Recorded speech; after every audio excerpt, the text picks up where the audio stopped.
Fight week is nearly over. It's close to fight time, and what a week it has been. Schwartz and Fury coming up at the Green Beast, the MGM.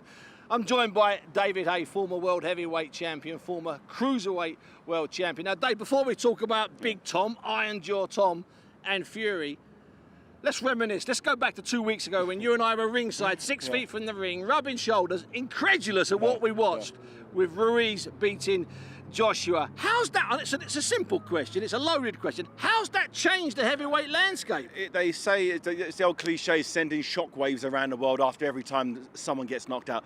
But there was a literal shockwave around the world. I'm talking people who had no interest in boxing were sending memes of this fat guy who knocked out this big Adonis. The untouchable, the unbeatable. Exactly. The Andy Joshua was as good as a boxer could appear to be. Yep. You know, he ticked all the boxes: size, personality, dedication, heart. You know, everything, all the boxes he ticked. And for someone who aesthetically looked as unpleasing as Andy Ruiz Jr. looked, to topple him in such a manner, it's not just a one shot. That could happen to anybody. Like the Rackman Lewis going back all those years. One shot, that happens. But it's the fact that you get, it was a hole-in-one situation.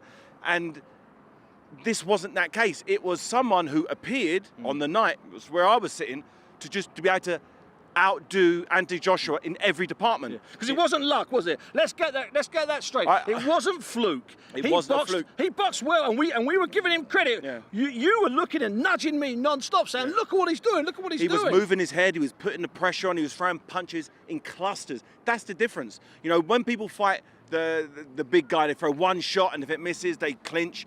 He was throwing quality. He's throwing punches in bunches. He was getting close without taking too much damage, and the body assault from round 3 onwards. He exclusively threw that right hand down to the body. AJ was worried about it coming to his head, so his hands was underneath. He was shooting it down, and AJ had never experienced that before. As far as I've seen any of his fights, no one's ever really attacked his body. Maybe Dylan White with a left hook from time to time, but this was the first time I've seen someone really put it on Andy Joshua. And he folded, he really did fold. So going forward, David, heavyweight division, everyone seems to have an opinion on what Joshua should or shouldn't do. And some of the people you dismiss, and I mean that nicely, other people you listen to. So he's finished, he'll never come back, he needs the rematch straight away, don't have the rematch, have an easy fight. Where are you at the moment? Because it's a fluid situation. Where are you at the moment? My opinion is completely and utterly irrelevant. I feel the opinion that only matters, not Eddie Hearn, not Robert McCracken, not anybody. Anthony Joshua knows in his heart. He was in the ring. He knows if something happened behind the scenes that we don't know about, if he had glandular fever, if something happened that he just didn't want anyone to know about, he knows in his heart. He never made any excuses. No excuses whatsoever. So if there was a legitimate excuse that he's not mentioning, he knows that. And if that's the case, it makes sense to everyone and to him. But if training had gone good, sparring, he hadn't been knocked down in sparring had gone great, everything, all boxes had been ticked, he got in the ring and just got beaten by the better man, maybe it might not be the fight to go straight back into, from a boxing point of view. That's a maybe That's a maybe. Maybe you want a couple of... I was very fortunate to have the Jacob Fragameni fight before the Jean-Marc Mormec fight. So it prepared you. Fight prepared you for another going to be a hard fight. Yeah, so he hasn't had any hard fights preparing for this hard fight. Maybe he needs some hard fights in sparring. Maybe have some smokers behind the scenes, you know, with no cameras, no people. Literally have guys come in for a 10-round fight, literally 10-round fight, and say, right then, little gloves, let's do it. No filming. No filming. Let behind those, so he gets accustomed to someone coming at him with real pressure. This is something that happened many, many years ago. They stopped doing it now because there's so much money involved.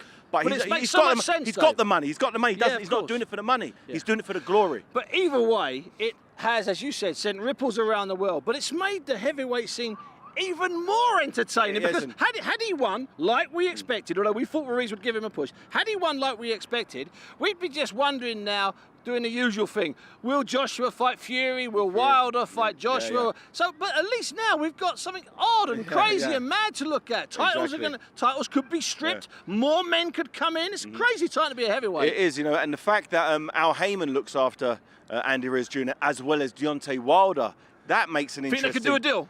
That's the unification fight. I think that fight could be made very, very easily. They're both with the same advisor. So if Anthony Joshua wants to do anything else, we're going to get the unification fight we always wanted to see. It might not be the way we anticipated. You're not going to get these two absolute specimens in there, but maybe Andy Ruiz is just everyone's bogeyman. But maybe he is. But Wilder, of course, has agreed terms. We found out when we were in New York a couple of days before the Joshua fight to fight Ortiz in a rematch, which was a terrific fight first time round. Seems like an odd rematch. It doesn't that be shelved? It doesn't seem like a fight that people are screaming for. I agree. I'm not. I know. No, I'm not not. at all. I enjoyed the first fight. But it went the way I anticipated it. You know, maybe I didn't expect the big round from Ortiz where he had Wilder hurt and wobbled. But that's all he had. That was the only success he had. Other than that, he lost all the other rounds and got absolutely annihilated. So let's bring it forward here. Big Tom Schwarz, unbeaten, young guy from Germany, fearless, reckless, truly believes he's going to win. And I believe he believes. I don't think he's tricking himself against Tyson Fury. I'm going to put it to you, David, that Tyson's under incredible pressure here because of what happened in New York and also because he's been put front and centre as the entertainer, as the man that's going to transform the heavyweight division for the Americans. With Deontay Wilder's explosive knockout of Dominic Brazil a few weeks back, with Anthony Joshua's destruction by Andy Ruiz Jr., Tyson Fury can't afford for a snooze fest 12-round boxing exhibition. He needs to put something more together. It needs to be more than just a points win. He needs to at least knock him down 3 or 4 times. He needs to really let the world know, I'm the best. Look how I deal with this guy. You know, Deontay Wilder, okay, we're going to get it on sooner or later, but he needs to really stake his claim as the #1. And you can only do that by putting on a world class. How would Mike Tyson deal with a Tom Schwarz? How would Lennox Lewis deal with Tom? We want to see that. That's what you want to see. That's what You want to see a performance like that where he goes in there, sure he can smile, but he gets rid of him. He does the business. I want to see Lennox Lewis, Michael Grant. I want to see he's fighting a big guy, big strong guy. Man, David. I want to see Tyson Fury go out there and dominate this big man. He's fighting a big, strong, undefeated guy, just like Michael Grant was at the time. And he put on. He showed why he was the #1 at the time. This is what Tyson Fury needs to do. And even if he gets him out there in 3 or 4 rounds, my gut feeling, Dave, is that Tom Schwarz will, and this is another cliche, go down swinging. There's no quit in Big Tom. I can assure you. I can see that. I can see it in his eyes. He's here to win. I can see the way he's bouncing around. I can see the energy. I can see a young guy who believes in himself.